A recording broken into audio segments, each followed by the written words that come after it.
కప్ప తల్లి నీలాడే కడువా నిండ నీళ్ళొచ్చే, చేప పిల్ల నీలాడే చెరువు నిండ నీళ్ళొచ్చే, దోమ తల్లి నీలాడే దొడ్డి నిండ నీళ్ళొచ్చే అని పాటలు పాడుకుంటా వానదేవుని పిలుస్తున్నారు ఊర్ల పొంటి. ఆకాశానికి చూసుకుంటా మబ్బులు ఎప్పుడు వస్తాయి, వాన శింకులు ఎప్పుడు కురుస్తాయి అని తనలాడుతున్నారు రైతన్నలు.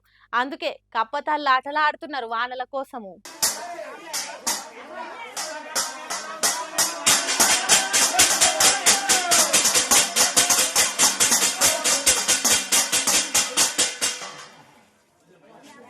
ఈ కాలం పాడుగాను ఎండాకాలంలో వానలు కొట్టినాయి, వానకాలంలో ఎండలు కొడుతున్నాయి. పాపం రైతన్నలు భూములలో ఇత్తనాలు వేసి ఆకాశం దిక్కు చేయి పెట్టి చూస్తున్నారు. అందుకే కప్పలకు పెళ్లిళ్ళు చేస్తున్నారు ఊర్ల పొంటి. శ్రీకాకుళం జిల్లా జి సింగడం మండలం వెటగాడ అనే ఊర్లే ఇగో గిట్ల కప్ప తల్లికి పసుపు కుంకుమలు పూసి పూజలు చేసిండ్రు. అటెనక రోకల్ బండ నడుమిట్ల కప్ప నొత్తి బట్టలు కట్టి ప్రతి ఇంటికి తిరిగిండ్రు. చిన్నపిల్లలు పల్లాలు కొడుతుంటే వానదేవుని పిలుచుకుంటా ఊరంతా తిరిగిండ్రు. రా వానదేవుడా కరుణించు నాయన అన్నట్టు పిలిచిండ్రు. ఇక ఇంటి ముందటికి పోగానే బిందెల కొద్ది నీళ్లు తెచ్చి నడుమిట్లనే కట్టి నా కప్ప మీద కావడెత్తుకున్న వాళ్ళ మీద పోసిండ్రు. ఇట్లా చేస్తే కప్ప దడిచి బెకబెక అని మొత్తుకుంటున్నదట.